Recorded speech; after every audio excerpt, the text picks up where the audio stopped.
We have a motley crew here.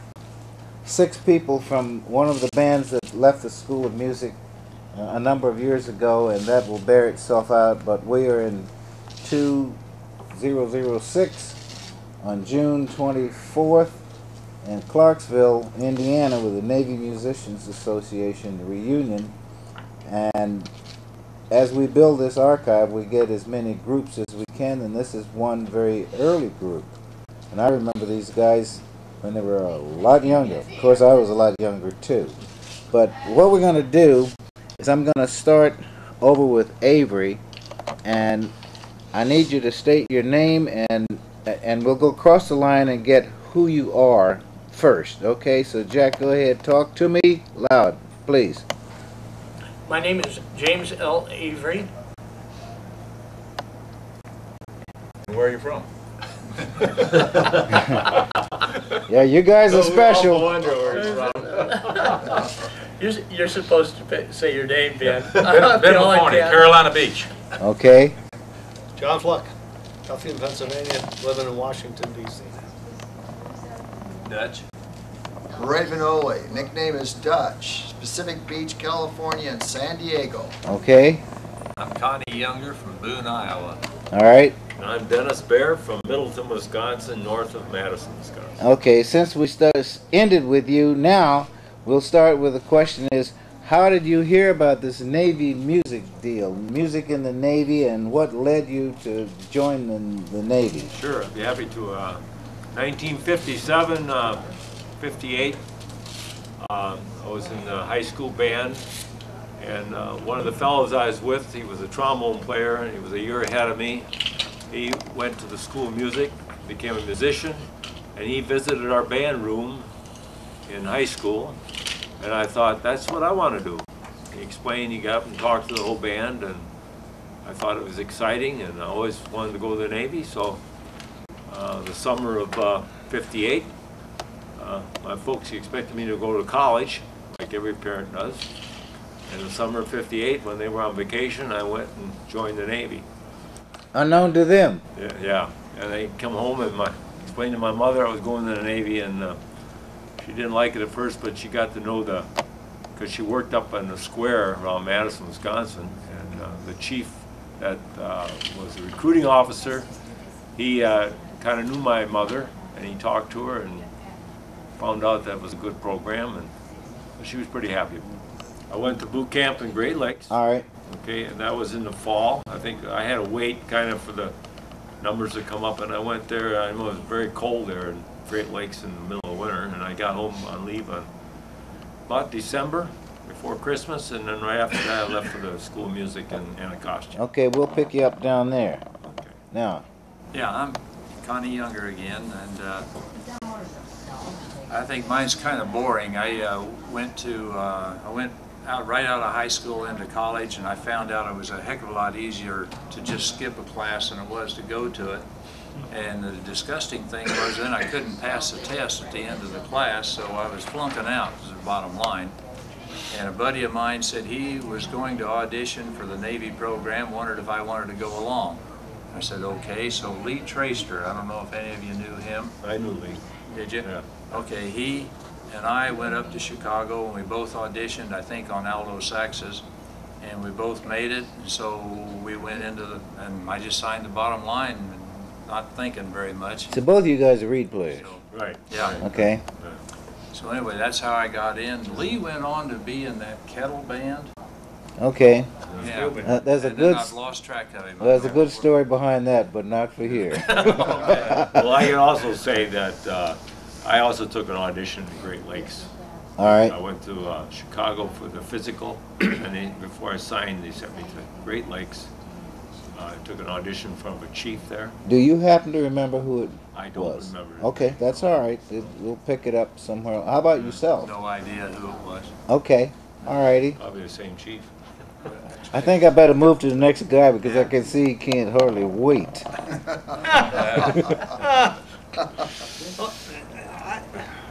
There was a warrant officer named Bowers, I believe. Carl Bowers. Carl Bowers, and he had retired from the Navy, And I think I'd heard he had a pear farm or something, but he lived around in southern Pennsylvania. And as best I remember, he used to drive down to Washington and get a whole bunch of audition folders. And he'd drive all over the state of Pennsylvania and go to high school bands and talk to high school bands and give auditions right there on the spot. And he came to my high school. And he came and he gave a spiel in the morning in front of the high school band, and he said, anybody who wants to come around in the afternoon, I'll be there and I'll give you an audition right on the spot. And he did. And he said, I think we can take you.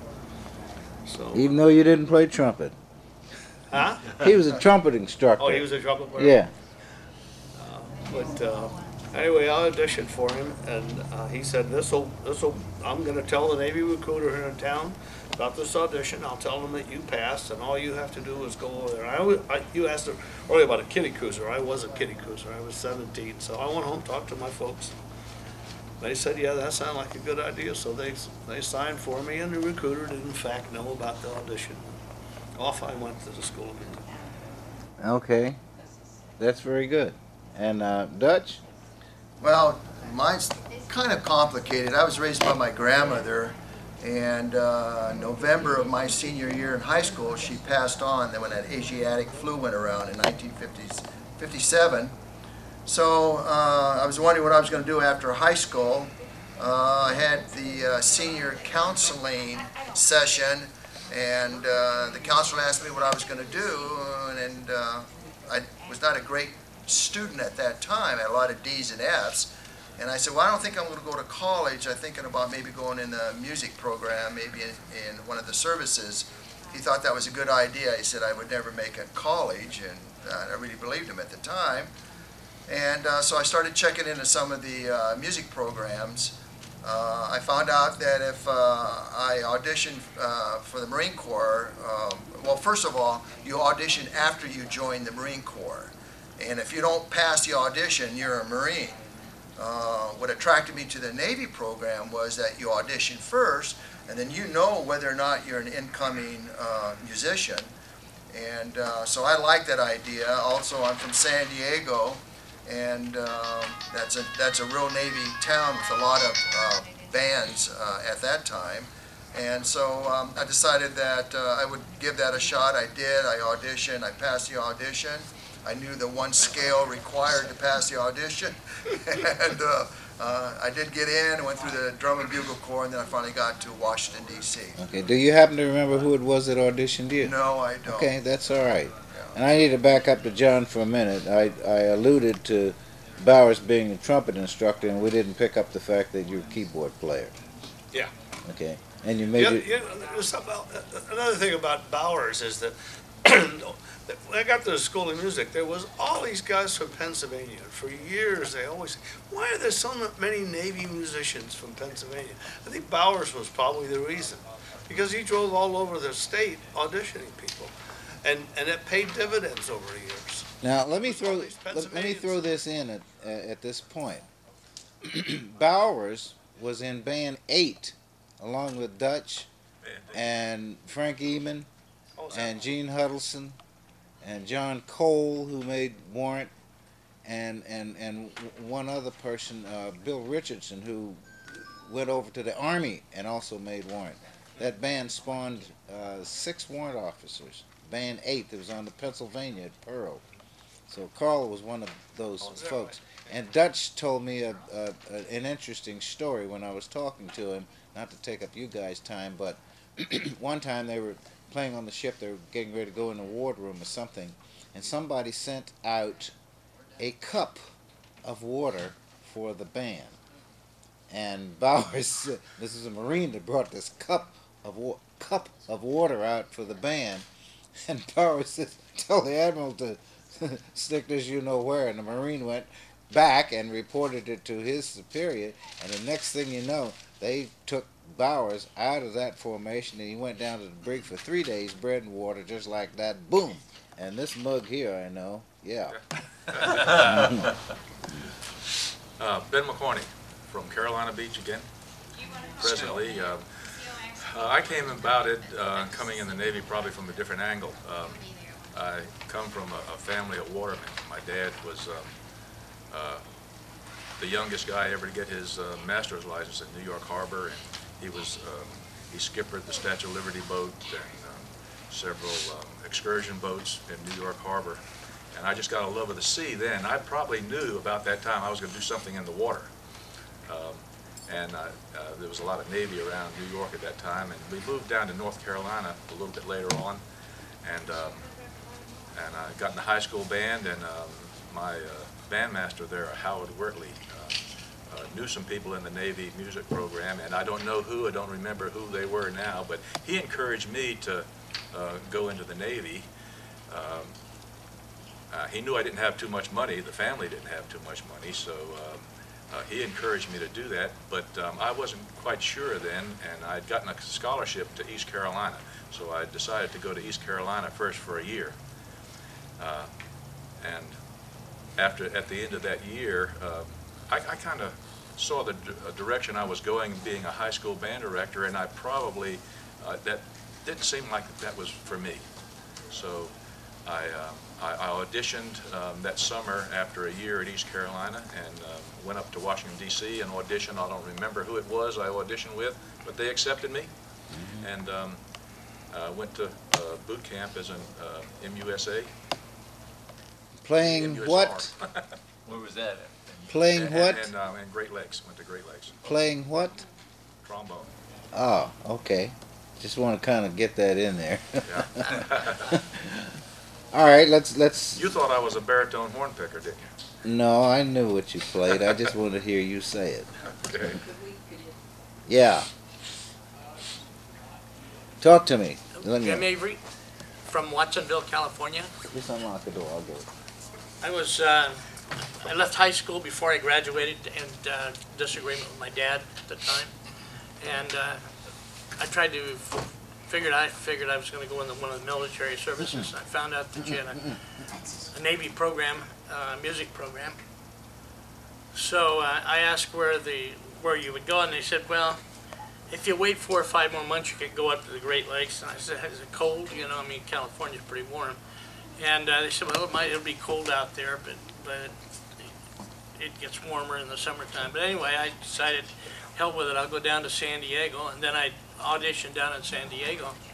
So I went down to San Diego, and I had a little disagreement with our company commander, so he wouldn't let me go take the audition. So I said, well, now what the hell do I do? So I went and checked the book out, and I found out there's a radio school right next door. So I said, okay, I'll take all these tests and see if I qualify for a radio school. And then when I get down there, I'll see if I can't go over and take the test. So it's exactly what happened. I passed high enough on that, and I ended up in radio school. But before you do that, they send you to a commissary. You got to work in a commissary for 3 months before you're entitled to go to one of these schools. So I went out and I found the general's wife, and she'd always come in, and I'd always carry her bags for her, and I'd schmoozed her. And this went on for about 2 weeks. The third week, she had me in for an audition at the Navy School of Music. Bam, I went in there and I passed that, and that's how I got started. Okay, and your instrument? Saxophone and clarinet. Okay, so we've got 3 reed players here out of this group. And Ray showed me a book a little earlier of the band that went to Yokosuka. Now, who wants to tell that story? But before we get there, you all successfully went through the school, and I believe I might have rehearsed your band 1 time or 2 or something there. And I remember John particularly out of this band, because by that time I had started a program there in the band training department where I would take the dance bands, the A bands from Division 1 and 3, and I'd play them off and got a band. And the bands from 2 and 4 and play them off and got a band. And I rehearsed those bands in the morning before colors. And if you're in that band, you didn't have to march colors. Then when we got ready for special jobs, we'd play those 2 bands off and we'd get a band. And I remember going to Grosse Ile with John playing piano in that particular band and the rest is kind of history. Probably my first Navy job. No kidding? Well, except we had those duty combos. We used to send some combos out, but it was probably the first job I ever played in the Navy. Well, that system worked out very well, I believe, because a number of the people from that band came back when we built the Commodores that were in that band. Don Junker was in that band. Pat Puckett was the lead trumpet player. Kowalski got in that band by the skin of his teeth on fourth trumpet and ended up being my ride player in the Commodores. You know, Steve Griffith was the lead alto player, and I don't go into all that right now, but try to get this back in focus here. So anyway, you went through school, you played some jobs, and you had some experiences there. And then the time came when we had to relieve a band in Yokosuka. And the person that I relieved as the supervisor of the advanced course became your band director, Herbie Weber. And then he rehearsed you guys there in school, and you might want to pick it up from there, and however you interact with each other, how you got out there and all that stuff is feel for stuff. Talk. Please don't all speak at the same time. Talk at once, Yeah. Well, I know how I got in that band. Herb Weber, somehow there wasn't a baritone player around, and I wanted to go with this band because there were a lot of fine people, a lot of fine musicians in this band, and I was working on special assignment there after the school, after I graduated, and talk up. And so I just hunted around for a fingering chart for a baritone horn, and went to a practice room and practiced enough to get by, enough to satisfy Herb Weber anyway. So I went out as the baritone horn picker in the band. Okay. They let me play trombone once in a while too. All right. Who's next? Well, I could give you a little story. It goes back to when I was in grade school. It's kind of my destiny, I guess. I played alto sax. My mother bought me a Bush. She wanted me to play an alto sax, so I started out playing alto sax. I had a Bush or alto sax, and I played probably a year in grade school. And then all of a sudden, the teacher there, our band director, he said, "I got a Barry here. I'd like you to start playing baritone sax." So I started playing Barry because it's probably bigger than most of the kids, so I could handle it. And so I played Barry in grade school, and then I went to high school and played alto again. And then pretty soon I was playing Barry in some of the other bands, but I continued playing high school, alto. And I went out in the Navy. I went in there as an alto player, didn't have a Barry. Then I think there was a Marine band director there at that time. I don't know what his name was. Sergeant Grissom. Yeah. Okay, he had some kind of a dance band, and I ended up playing Barry in that dance band. And so I guess when the band was formed, they needed a Barry man, and I was picked. So I was so fortunate because it was a good band. And John was kind of running the dance band then already. And, well, we labored over those bands and who was going to go in those bands and band training, unbeknown to you guys. We did give some thought to it. A lot of thought, actually. So go ahead. Not to so cut I you was off. just picked, I guess, because I played Barry, and maybe there weren't that many Barry men around. I don't know. So I really enjoyed it. I enjoyed playing baritone sax, and I wish I had one now so I could play again, but they're too expensive to buy now. So that's kind of my story. How I ended up in the band. Well, I was really surprised that I was in that band. I didn't have real strong reading chops. I was when I was in high school, I was playing in about 10 bands, and a couple of those bands were rock bands. Frank Zappa was one of our drummers, and later on, Ron Bushy of Iron Butterfly was also one of the drummers in this band. So I always consider myself, and I used to tell my music students this when I was teaching high school, that I'm an original rock and roller. So that's where I was at that time. And then when I got to the school, I know when I auditioned, because we had to re-audition when we got to the school, and I found out the auditioner loved Moonlight in Vermont. So I learned Moonlight in Vermont, and I walked in, and almost the first thing out of his mouth was, "Do you know Moonlight in Vermont?" I played it for him. He says, "Oh, great." He says, "Okay, you're in." You know who that was? No, I don't. I don't remember who that. You guys don't remember much. That was a long time ago there. So now I'm in the band, or I'm there at the school, and practicing and trying to do all the things they asked me to do, and then they formed this band, and I was really amazed because there was really 3 fine trumpet players in there, and I felt very honored that I was holding down the 4th chair, and then later on I got to actually do some solos in there, and I really felt like, you know, it was a matter of just being in the right place at the right time, and it turned out to be a great band. And out of that band, I would say probably half went on to play professionally, and still are to this day. Of the trombone players, 3 are still playing professionally, and so I just felt myself very fortunate to be in that band and to get to go to Yoko, which was a great duty station. For the benefit of this particular film, maybe we can run through those names in the band other than you 6. Well, I know in the sax section we have Skip Harding, Right. Morris Harding, and he went from, I believe, and John probably remembers this better than I do, he went from our band to the Academy band, is that correct? And Navy band too. Maybe. Yeah, he was in a Navy band too. Okay, He but I was- know he was in Academy band. He ended up And being then a there was, lead alto player in the lead Commodores alto there for a player. good time. He was a member of Port Authority, the rock band at the Navy band. Yeah, he was. Charter members. True. And then there was Connie Younger, which is sitting here, and he played alto and clarinet. Then Denny Bear played Barry. Then we have Bill Sagoni, who was one of the tenor players and did a lot of the ride work in the band. And let me see here. And Jim Avery. Jim Avery was our playing tenor? Tenor sax and clarinet.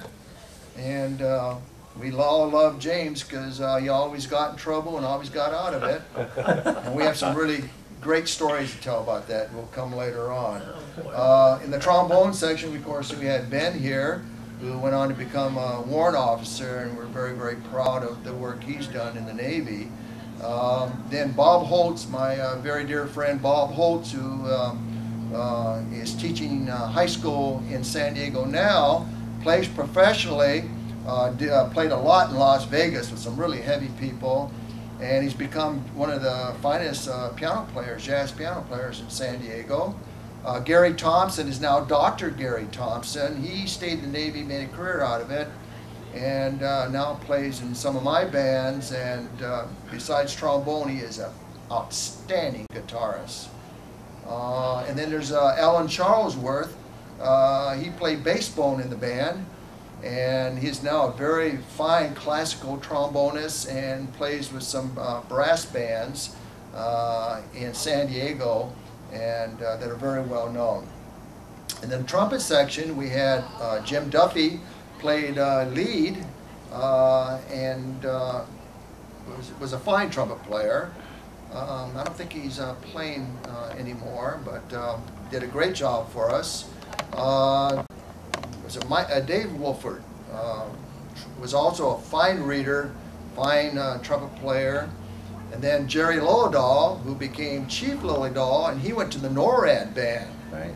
And fine Dixie player. And then of course I'm Ray Vinole, and I was just very happy to be in that band. And then we had some fine rhythm section players, and of course we had Jim Hughes on drums, Dick Grice on drums, and Tom Felice also on drums. Bass player was Tom Moore, and I don't know if he's still playing or not. I don't think so. Okay. And then, of course, there was us, and then there was John Fluck. And I said this at the concert the other evening.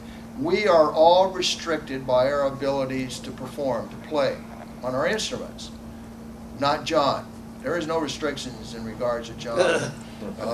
This is one incredible musician, and when we got there, you know, he was a seaman, and Herb Weber was running the square band, and John was rehearsing the dance band. And even as a seaman, he had our utmost respect because he knew what he was doing, and it's just been a real honor. No, he didn't. Yes. Well, he had us for. He didn't. He learned fast. But Did you guys have an LPO in that band? no, You didn't. no. Ben was the LPO, weren't you? LPO was I don't know. John. Okay. No, he was John the LPO. ran the big band, and let me tell you, he had everybody's respect, and it's a real honor to You know, it's- to play with. To play and It's funny be how with that John. all worked out. Herb went to Japan on a ship, but we didn't understand that. We were kids in the School of Music, and Herb rehearsed the band at the school. And then one day he came in and he said, "I want you guys to vote on who's going to kind of look after the band while I'm not here."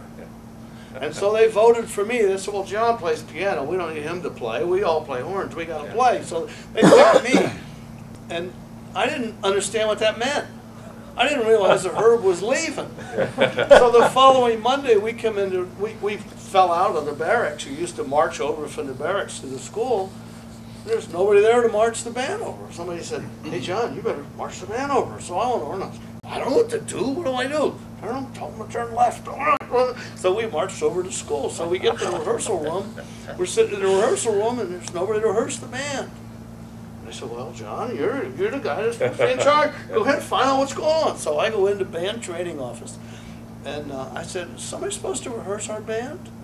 And George Marinac was the band training officer. He says, "Yeah, you are." I said, "Me?"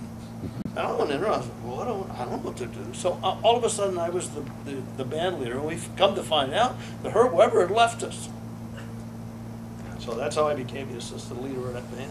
Okay. Now, how about the ratings? Were you the first one to go up for a rate because of that, maybe, or what? How did that all I was work? the junior guy. Yeah. You're the junior guy. I was the kid. I was the baby. I was only 17, I guess. I was 18 by then. Yeah, and another thing that made this band so exciting, I've got to inject here, is that we had two just outstanding arrangers for the band, John and Bob Holtz, always bringing up new and exciting charts for us. And very challenging charts, too. Does make the difference. Worked on them and made them work. Does make the difference. Yeah. How did you fall into this, John? Fluck? Writing. Oh, writing? I started when I was in high school, a little bit. All right. I took piano lessons from a guy who showed me how to. I was playing jobs. He showed me how to play piano, and then got to the point where he said, "Now, the only thing you have to do now is just keep playing and do a lot of playing, and you'll learn stuff." He said, "I think you'd be better off going and take some arranging lessons." So I studied with a guy up in Allentown, Pennsylvania, named Watts Clark, who had been with the Ralph Martiri band and had done a bunch of things. And I had a little band in high school, wrote some charts for them. But when I got to the Navy school, then I had a big band to write for, and I started writing and just learned by rote. Yeah. Each chart got a little better, hopefully, and That's how it happens. yeah. That's good. Got a Now- story to tell about his Good. arranging. We were doing a basketball game. Our trombone player, Alan Charlesworth, was playing for the Seahawks. That was the name of the basketball team in Yoko.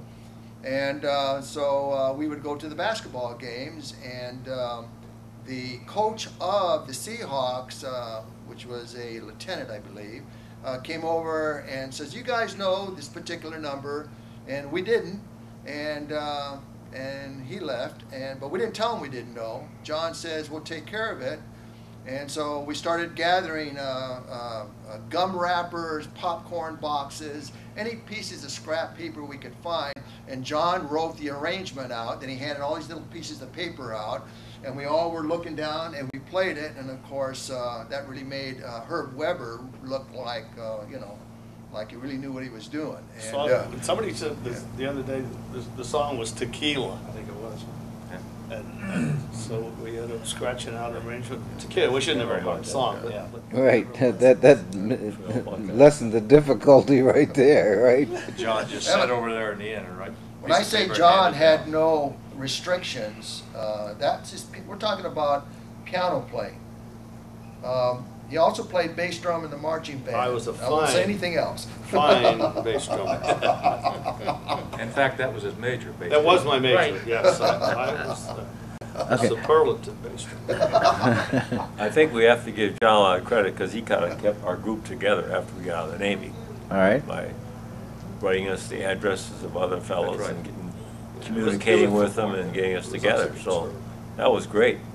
You know, we So appreciate you had a lot of quote unquote sort of negative motivation going on because you didn't have anybody between Herb and the band other than yourself. I always and- heard that Herb did that on purpose.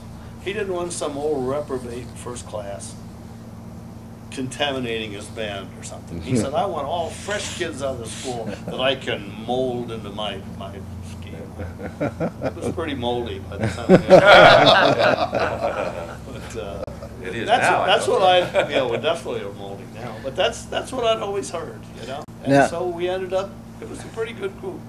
Now, Ray, you kept a pretty neat scrapbook there, and I wish that a lot of people had done that, and I certainly was not a person that took pictures and kept track of stuff like that, and now I find myself in doing this, Yeah.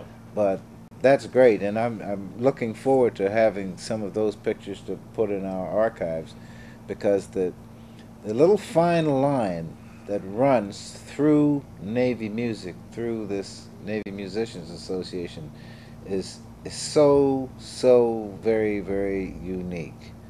And some of this is going to show up on every film because I have to say it. The way I had the room set up in here, and a lot of people didn't get in there, was back in the corner, the first picture that you saw was Benter, the leader of the Navy band, who was the first officer in charge of the school. And he chose Jim Thurman to start the school. I see. And he was still there when I joined the Navy. I remember playing for him. And we became much better friends after he retired and went up to Lebanon Valley and that whole deal. But if you follow the chronology through the Navy, there's such good and neat links. And if you check around through the civilian community, there are not a heck of a lot of good players out there that weren't associated with the military in some way. And if they weren't in the Air Force, we were responsible for an awful lot of that. Now, I still want you to keep your stories going, but I'd like to get a quick overview at this point from John and Mac as to where you went in the program. Oh, okay. Well, that time in Yokosuka was just, that was my tour. At the end of the Yokosuka band, as I said, I was a kiddie cruiser. I got out the day before my 21st birthday. Or actually, that was a Sunday, so I got out on my 21st birthday. I went home, took some lessons, played music at home for about a year and a half. And then I bumped in, I used to visit regularly with Jack Connor, J.J. Connor in Philadelphia, had the band in Philadelphia. I was taking lessons down there, and I went to see J.J. one day, and he said, I got my orders. I said, what do you mean you got your orders? You just got here. You've only been here for a short time. He says, well, they're breaking the band up in Philadelphia. And I said, oh, really? I said, where are you going? He says, I'm going to Yokosuka. You want to come along? Because he knew I liked the duty in Yokosuka. So, make a long story short, about a month later, I gave him a call, and I said, yeah, Yokosuka sounds pretty good. So I came back in the Navy. That was the summer of '63. And I went back to the School of Music, went through an abbreviated version of the refresher course. And pretty soon I was on my way to Yokosuka again, and I did 3 more years in Yokosuka. And then after that, while I was in Yokosuka, I made second class for the second time because I went back down to third class by being out of the Navy for a year and a half. Made second class, made first class, went back to the School of Music as a piano instructor, ended up being a piano instructor, rehearsal conductor, staff arranger, jack of all trades, and made chief, made warrant officer in 1970, and then went off to officer candidate school, had a band in Pensacola, Florida. Turned right around, came back to Norfolk, had the Navy show band as a warrant officer.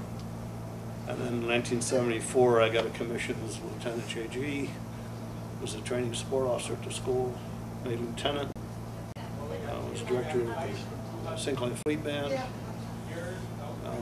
Went to Washington, was at the Bureau for a year, the music branch of the Bureau of Naval Personnel. Was there for a year. Went to the Navy Band as assistant leader, was there for 5 years. Made lieutenant commander. And then went back to the Bureau for 3 more years as assistant head, and then my final assignment was as leader of the Naval Academy Band. In 1988, 1989, I retired in 89. I was lieutenant commander. Yeah, okay, now let's bounce over to Mac. Yeah, well, when I finished with this band, I got transferred to Corpus Christi, Texas, along with Jim. And of course, Corpus Christi will never be the same again. Story you told. Who had the band there? Max Ring. Okay, go ahead. Max Ring, and Got it. Later B.A. Waldron. Got it. Yeah. And at about the end of that tour, I didn't know what I wanted to do, whether I wanted to stay in the Navy or get out and do something else. And so I couldn't make up my mind, so I extended for a year. And about halfway through that year, I decided that I was going to stay in the Navy, and if I was going to stay in the Navy, I was going to the advanced course and make chief and have my own band. I did go back to school after I re-enlisted, and mostly at the behest of B.A. Waldron. It really encouraged me to do that. After going through, and when I got to the advanced course, I found Jerry Lillydahl from this band and Gary Thompson were there for the same course. And after the course, I was assigned as a leader as a first class on board the Intrepid. I thought we were going to. It was an airland band. I thought we were going to. I was going to see a lot of Europe, and we ended up going through the Suez Canal and out to Yankee Station, and at Vietnam, off the coast of Vietnam. Transferred down to Corpus Christi again, and was down there for about 3 years, and then they needed another bandmaster to take an air pack band, so I went out and we were on board the Ranger, USS Ranger, and Coral Sea. At the end of that tour, to New Orleans, I had the Navy Steel Band for about a year, which was a real different type experience, but I really enjoyed it as a very extremely popular band, which I understand is no longer. Unfortunately. After that, I was transferred up to Washington and to the Bureau to detail musicians.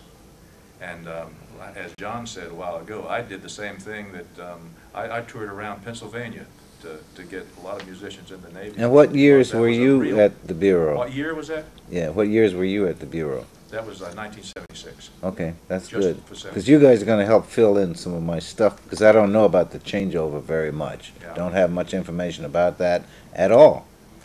Well, and then I was commissioned a warrant officer after that, and went out to 7th Fleet, took the 7th Fleet Band on board USS Oklahoma City. We toured all over the Far East, great tour.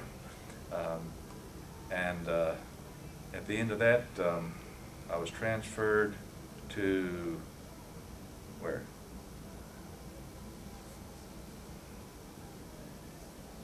Did you have a 6th Fleet? I got mixed up here now. That's fair. I had 7th Fleet, the 7th Fleet Band before I went back to the Bureau. All right. And then after I was commissioned, I went back out to 7th Fleet again to make sure I get it right. That was the second tour as bandmaster in 7th Fleet. I came back to Charleston for my longest tour ever in the Navy, 4 years. And at the end of that tour, I went to 6th Fleet for about another 3 years. And, so you had the 7th Fleet and 6th Fleet also? Yeah, 7th Fleet twice. Yeah. Okay, And but you were commissioned by that time? Oh, yeah. Mm-hmm. Okay. And then to San Francisco for my Twilight tour. I spent 2 years out there. All right. And they just kicked me out of the Navy. I'd still be in there now. I loved it. It was a great opportunity. I got my love of the sea, the love of music, and I'd do another 30 years without pay if they let me do it. But Can you tell me who it was that you followed in the 7th Fleet? And the first, you recall? yeah, the first time. Well, the second time was Bob Fry. Bob Fry, and then I think Roderick relieved me out there. These guys that got out of the Navy don't know that here about I don't know what, about 10 years or no, about actually about 15 years ago they stopped having unit bands, you know, and you just didn't get the camaraderie and everything that you did with a unit band, where you stayed with that band the whole time, which is why we remain close today. I'm sure. Yeah. That they just don't have that opportunity anymore. No, they don't have enough bands to have unit bands. Yeah. They have 14 bands or 15 bands or whatever they have. Well, I think they're But down more- under when a we were dozen kids- now. When we were kids, they had 49 bands, 50 bands. Let me run back a little bit further than that, because we had Band 1 in 1935-36, and by the peak of the Second World War, we had well over 200 bands on ships and stations, and that piqued my interest in this whole thing, because from there was this decline to where we are now, and Navy music has played an integral part in band music generally in this country, and it's not enough is known about it. You know, there are folks around that are not aware that Artie Shaw was a band director in the Navy, and Claude Thornhill, Sam Donahue, all those people were Navy band leaders. Folks don't know that. If they don't know it and we don't make it public, they'll never know it. It'll just be a hunk out of history that'll just go down the tubes, and we can't let that happen.